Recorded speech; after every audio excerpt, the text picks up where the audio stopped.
सूरत में एक वर्ष में 7,500 करोड़ना लेबग्रोन रफ हीरानी आवक थई छे। धीरे धीरे लेबग्रोन डायमंडनी घटी रही है मांग। लेबग्रोननी किंमतमां घटाडो थता मांगमां वधारो थयो छे अने दर महीने 30 થી 40 लाख कैरेट रफ इम्पोर्ट थया छे। तो बीजी तरफ रियल डायमंडना एक्सपोर्ट में सतत घटाडो थई रह्यो छे। छेल्ला 2 થી 3 वर्षनी रियल डायमंड उद्योगों मंदी में चाली रह्या छे, जो कि पॉलिश लेबग्रोन डायमंड में वधु थई रह्युं छे एक्सपोर्ट। एप्रिल 2024 में 489 करोड़ना रफ लेबग्रोननी आयात थई छे। तो आ वर्षे एप्रिल में 779 करोड़ना रफ जेटला लेबग्रोननी आयात थई छे।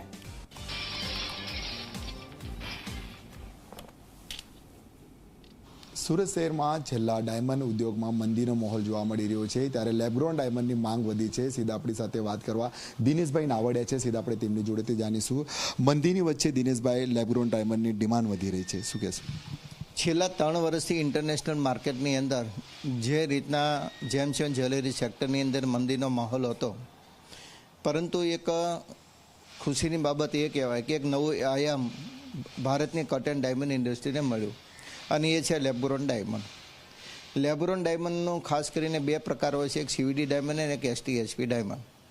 સીવીડી ડાયમંડનું ખૂબ મોટા પ્રમાણમાં સુરતની અંદર રો મટીરિયલનું પ્રોડક્શન થાય છે, પરંતુ ઇન્ટરનેશનલ માર્કેટની અંદર સતત ડિમાન્ડ વધવાના કારણે અહીંયા જે કંઈ પ્રોડક્શન થાય છે છતાં પણ આપણે સીવીડી ડાયમંડ અને એસટીએચપી ડાયમંડ બહારથી મંગાવવા પડે છે.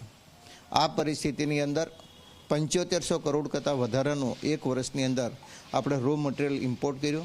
ખૂબ સારી બાબત એ કહેવાય, કારણ કે આના કારણે રત્ન કલાકારોને ખૂબ મોટા પ્રમાણમાં જે નેચરલ ડાયમંડની અંદર કામના કલાકો ઓછા થયેલા, અમુક રત્ન કલાકારોને છૂટા કરેલા, આ ઓપ્શનની અંદર આ સીવીડી ડાયમંડ મળતા તમામ રત્ન કલાકારોને બેરોજગારમાંથી બચી શક્યા છે અને ત્યાં ખૂબ મોટા પ્રમાણમાં રોજગારીની નવી તકો ઊભી થઈ છે.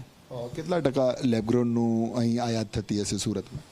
7500 કરોડ રૂપિયાની મેં વાત કરી એમ કે આપણે એમાઉન્ટની અંદર 7500 કરોડ રૂપિયાનું આપણે સીવીડી ડાયમંડનું ઇમ્પોર્ટ કરેલું છે.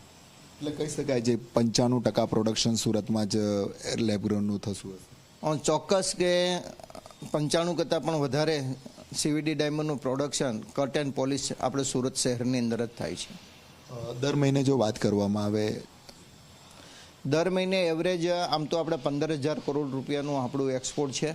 એ 15000 એટલે એવરેજ 1 થી 1200 કરોડ રૂપિયાનું દર મહિને આપણે એક્સપોર્ટ થતું હોય છે કટ એન્ડ પોલિશ ડાયમંડનું. મહત્વની વાત એ છે કે જે રીતના લેબગ્રોન ડાયમંડની જે તે ડિમાન્ડ ઘટી છે, પરંતુ ક્યાંક જે છે આયાતમાં વધારો થયો છે, તેને લઈને આવનારા દિવસોમાં જે છે રત્ન કલાકારોને રોજગાર મળી શકે છે અને ક્યાંક જે મંદીનો માહોલ જોવા મળી રહ્યો છે તેમાં ક્યાંક લોકોમાં ખુશી જોવા મળી શકે છે. કેમેરામેન વિજય બૈસાની સાથે પ્રશાંત ડિવરે.